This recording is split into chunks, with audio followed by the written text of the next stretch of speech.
Hi, I'm Alan Finney, and this is what ayahuasca told me to tell you. So I had a question about the title of this video series, and a big shout out to one of my subscribers for that, so thanks, Rob. The title of this series is What Ayahuasca Told Me to Tell You. So he asked, is ayahuasca really telling you what to say? And from my perspective, the short answer to that question is yes, absolutely. And that's today's topic. Did ayahuasca really tell me to tell you this? So, first thing, ayahuasca has been described by various writers as being a mystical experience, if you want to put it in spiritual terms. It's also been described as tapping into your own innate intelligence, or you've just tapped into the quantum field, which, the scientists tell us we're all connected, and not just people. Everything is connected in this big quantum universe. Plants, animals, galaxies, stars, minerals, your cat. The whole universe is floating in this big quantum soup. So, next question. If ayahuasca is telling me to tell you this, do plants have an intelligence that is beyond our day-to-day human capacity to experience? And let's go back to the scientists for that, like Dennis McKenna and a bunch of others. And absolutely, Dennis McKenna will tell you that humans and plant species are in a symbiotic relationship. And he's written peer-reviewed papers about this. And a symbiotic relationship just means that both species get something out of the deal. And if that's the case, then plants and humans would have to be able to communicate somehow. If all we do is just eat plants, it's a pretty one-sided relationship. So, can people actually communicate with ayahuasca? Well, in an ayahuasca ceremony, you sure seem to be dealing with an intelligence that is outside of yourself. This is widely reported and widely accepted. Books have been based on this. And when you're just starting out with the medicine, this occurs in the ceremony itself. The other thing you're doing in a ceremony is getting rid of, let's call it the, the heavy energy, the low vibratory energy of yourself. I was buried under layers of alcoholic chaos from my family of origin. So I struggled with depression, sadness, shame, guilt, whatever labels you want to put on it. So in that state of mind, what capacity did I have for a meaningful dialogue with, other people, let alone plants?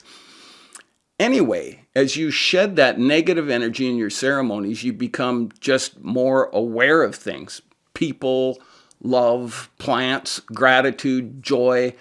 Let's call it becoming clear, less reactive. You get a perspective on what it means to be a functional human being. And that, for me, simply means that you now have an increased capacity for empathy, love, kindness, joy. You're more connected. And this is all a process. It doesn't happen overnight.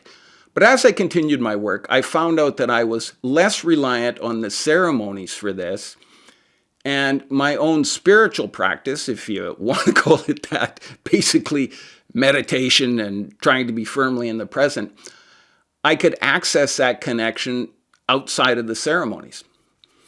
A shaman friend of mine once described this as letting a ray of light into yourself.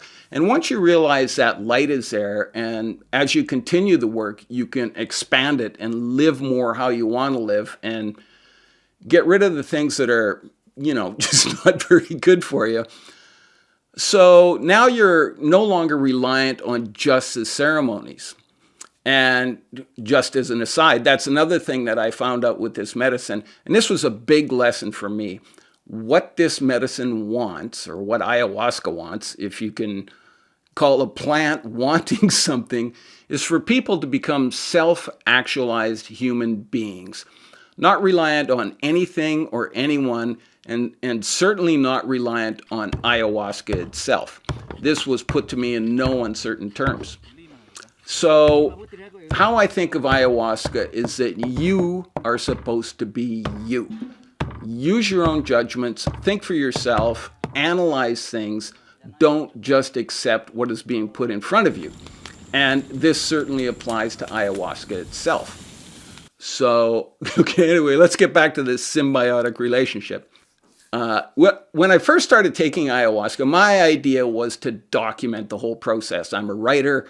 I originally started out as a journalist, and I produced a series of nature documentaries. So I thought, well, this will be interesting.